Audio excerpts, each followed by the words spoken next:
सुप्रभात। नमस्कार साथियों।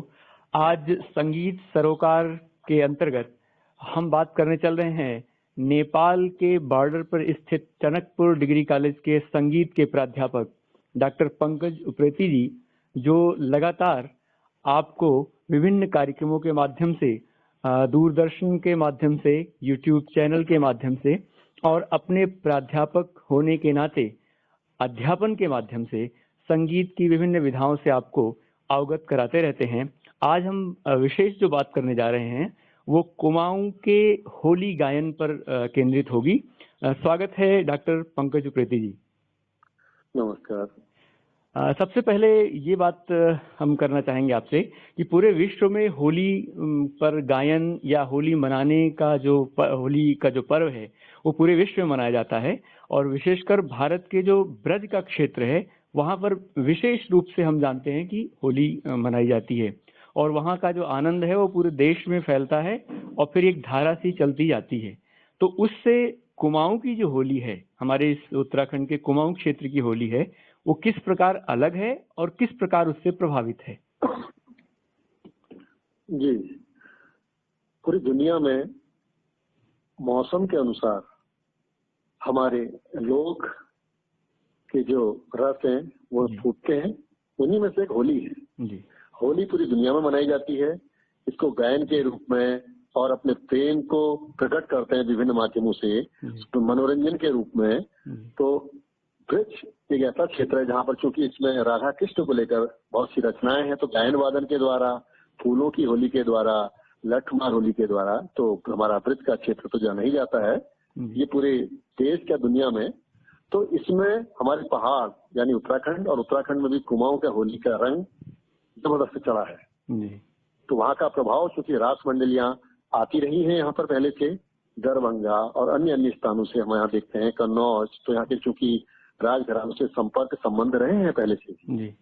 और कैलाश मानसरोवर यात्रा का एक पथ होते हुए चूंकि यहीं से जाते हैं तो लोगों का आना जाना था। तो ऐसे में संगीत भी इधर से उधर आदान प्रदान होता है, जिसको हम पहाड़ की होली कहते हैं।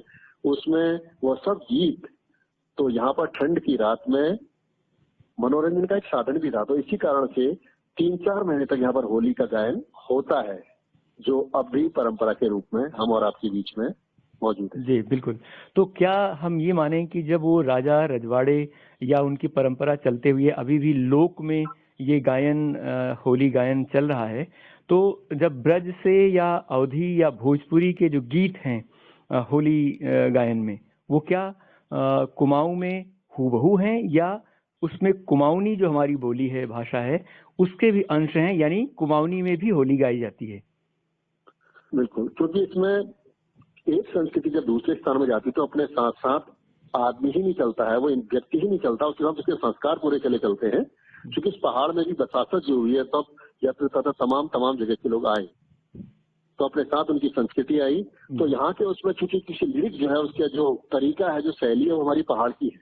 लेकिन जब भाषा का सवाल आ जाता है, बोली का, तो उसमें बहुत कम है हमारा, क्योंकि हम किसी को कुमाऊनिया गढ़वाली या जो अंक कहते हैं, कुछ रचनाएं जरूर उसमें हमारी वो यहाँ गढ़ दी गई है। जैसे मेरी नथ गढ़ दे छैला सुनारा, जो शब्द आ गए हैं या कुछ शब्दों का असर उनमें है।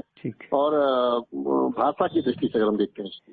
अच्छा, एक बात और कि जो मैं लगातार देखता हूँ कि बैठकी और खड़ी होली, दो रूपों में कुमाऊं में होली मनाई जाती है, गाई जाती है और उसको पूरा लोक जो है वो मनोरंजन के केंद्र में रखता है। तो ये बैठकी और खड़ी होली का कुमाऊं में ही इसका प्रभाव है। एक दूसरा प्रश्न साथ साथ होगा कि इनमें दोनों में अंतर क्या है, विशेष रूप से कौन सा ज्यादा पक्ष है हमारे यहाँ बैठकी या खड़ी होली का? इस पे आप प्रकाश डालें कुछ। हम खड़ी होली के रूप में देखते हैं, पूरी दुनिया में लागू होता है ये, क्योंकि हम लोग इसको ज्यादा प्रचार यहाँ पा चुका है। खड़ी होली मतलब सामूहिकता से मतलब है उसका जी। तो पूरे गांव के गांव समूह रूप में, और समूह के नृत्य दुनिया में कहीं भी होते हैं, वृत्ताकार, अर्धवृत्ताकार हम देखते हैं होते हैं जी। किसी भी देश में चले जाइए तो वही स्वरूप हमारे पहाड़ में भी है उसका। अब बैठकी को हम चूंकि नगर की होली या नागर होली भी कहते हैं। तो ये था कि ये विशेष वर्ग के लिए, मतलब जो लोग जिनके पास में साधन थे वो लोग इसको, जैसे राजाओं के वहां से हमने कहा, तो वो बैठ के वहां होती थी। उसके बाद सामंतुमा आई, सामंत के बाद ये आज जन में प्रचारित हो गई। तो आम जन में आज भी तो जिनका साधन थोड़ा हुए, उन्होंने उसको बैठ की रूप, क्योंकि उसका एक आकर्षण इस तरह था कि राग रागनी में उसको हम गा पाते हैं। और जो खड़ी होली है, क्योंकि होली के दौरान जब छुट्टियां होती है, शिवरात्रि के बाद आदमी ज्यादा उमंगित हो जाता है, तब खड़े होकर गाने लगता है ढोल और मजीरे के साथ, उसमें खड़े स्वर होते हैं और जोर जोर के हम लोग गाते हैं। बैठ की होली में स्वरों को ध्यान देते हुए हम शास्त्र के करीब को जाने लगते हैं। बहुत बड़ा अंतर। हाँ। बहुत सही समझाया आपने। मैं अगले प्रश्न के रूप में ये जानना चाहूंगा, इसका उत्तर। आपने डीलिट भी किया पीएचडी के बाद, और उसके बाद आपका अभी भी शोध कई क्षेत्रों में जारी है। आपकी एक पुस्तक है कुमाऊं का होली गायन, लोक एवं शास्त्र। तो इसके बारे में पूछते हुए मैं एक साथ में एक प्रश्न और जोड़ रहा हूँ कि ये जो लोक और शास्त्र है, बैठकी होली या खड़ी होली का, तो इस पुस्तक में क्या आपने विशेष किया है कि इसमें लोक भी जुड़ा है और शास्त्र भी जुड़ा है? इसके बारे में बताइएगा। क्योंकि ये शास्त्र है, उसकी जननी हमारी लोक ही है जी। तो इस पुस्तक में हमने जितना कुछ किया, आम लोगों को, आम जनमानस जो देखे होली के गीत, उनको और ज्यादा नहीं, अपने छोटे छोटे गीतों को देखता है तो वो गीतों की रचनाएं उसमें हैं और उसको बहुत ही सामान्य उनकी ही भाषा में समझा दिया गया है। और साथ ही हमने यहाँ के पहाड़ के होली का इतिहास को भी उसमें दर्ज किया है कि किस तरीके से होली हमारा चली है, इसकी परंपरा है। और शास्त्र के रूप में हमने उसकी नोटिस, उसकी हमने जो है उसकी स्वर लिपियां नोटिस उसके कुछ बनाए हैं। और वो शोधार्थियों के लिए, जिज्ञासुओं के लिए, अगर कोई चाहता है कि उसमें हारमोनियम में बजा के इन स्वरों को निकालूं या समझूं उनको, तो किस राग में है, तो हमने इसमें 3 वर्गीकरण के, महिलाओं की होली भी लिखी है और बैठकी होली भी और खड़ी होली भी। तो 3 प्रकार के होली के गीत हमारे वहाँ जो गाए जाते हैं उनको इस पुस्तक में लिया गया है। तो इसलिए लोक और शास्त्र दोनों की बातें समानांतर करते हुए चले। बहुत बहुत बढ़िया। अब ये पुस्तक जो है वो शक्ति प्रेस हल्द्वानी में उपलब्ध है, जिस किसी श्रोता को चाहिए वो ले सकते हैं। अब चलते चलते इस साक्षात्कार के अंत में हम चाहेंगे कि छोटी सी होली, जो समय का भी संकोच है लेकिन फिर भी एक चलते चलते आप हमारे श्रोताओं के लिए एक छोटी सी होली सुना दें तो बढ़िया रहेगा। चलिए 2-4 स्वर में छेड़ता हूँ इसमें।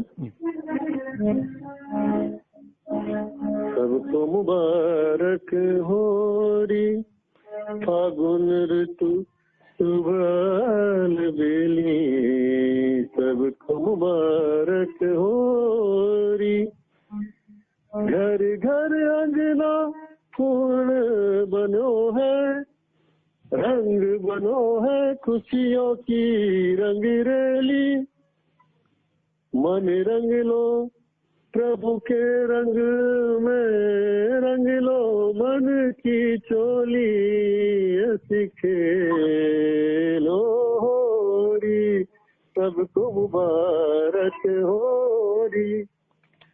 क्या बात है, बहुत बहुत धन्यवाद समय देने के लिए, बहुत बहुत धन्यवाद। धन्यवाद।